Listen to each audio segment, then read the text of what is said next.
देशात चंद्रपूरचे तापमान सर्वाधिक, विदर्भात उष्णतेची तीव्र लाट कायम। देशात चंद्रपूरचे तापमान सर्वाधिक, विदर्भात उष्णतेची तीव्र लाट कायम आहे। गेल्या 2 दिवसांपासून चंद्रपूर जिल्ह्यात तापमानाचा पारा चांगलाच वाढलाय। सोमवारी 44 अंश सेल्सिअस तापमानाची नोंद झाल्यानंतर रविवारी चंद्रपूर जिल्ह्याचं तापमान देशात सर्वाधिक नोंदवलं गेले। रविवारी जिल्ह्याचे तापमान 44.6 अंश सेल्सिअसवर पोहोचले। या हंगामातील हे सर्वोच्च तापमान ठरले आहे। तर तीव्र उन्हामुळे दुपारच्या सुमारास शहरातील रस्ते निर्मनुष्य होते। एप्रिल महिन्यातच चंद्रपूर जिल्ह्यातील रहिवासी उष्णतेने त्रस्त झाले आहेत। रविवारी बुलढाणा वगळता विदर्भातील सर्वच जिल्ह्यांच्या तापमानाने 40 ओलांडली आहे। अकोला, अमरावती, ब्रह्मपुरी, नागपूर आणि वर्धाचे तापमान 44 अंशांपेक्षा अधिक नोंदवले गेले आहे। तर चंद्रपुरात सकाळपासूनच तीव्र उन्हामुळे उकाडा जाणवत होता। दिवसभर वाहणाऱ्या उष्ण वाऱ्यामुळे नागरिक त्रस्त झालेत। बाजारपेठेचा दिवस असूनही दुपारच्या सुमारास प्रमुख रस्त्यांवर शुकशुकाट होता।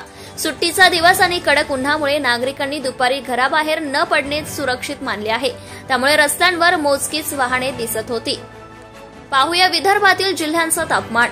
अकोला 44.3 अंश सेल्सिअस, अमरावती 44.4, बुलढाणा 39.6, ब्रह्मपुरी 44.4, चंद्रपूर 44.6 अंश सेल्सिअस, गडचिरोली 42.6, गोंदिया 42.2, नागपूर 44 अंश सेल्सिअस, वर्धा 44 अंश सेल्सिअस, वाशिम 42.6 तर यवतमाळ 43.6 अंश सेल्सिअस।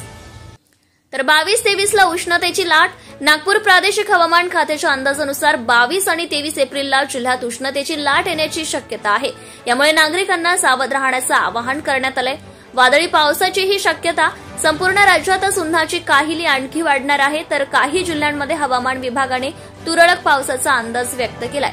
मध्य महाराष्ट्रात उष्ण व दमट हवामानाचा अंदाज आहे। तर उर्वरित महाराष्ट्रात उन्हाचा चटका कायम असणार आहे। विदर्भात तुरळक ठिकाणी वादळी पावसाची शक्यता आहे। जनता टाइम्स जटा टीव्ही चॅनलसाठी Pundalik Gurunule, Vidarbha bureau chief. Subscribe now and press the bell icon. Never miss an update.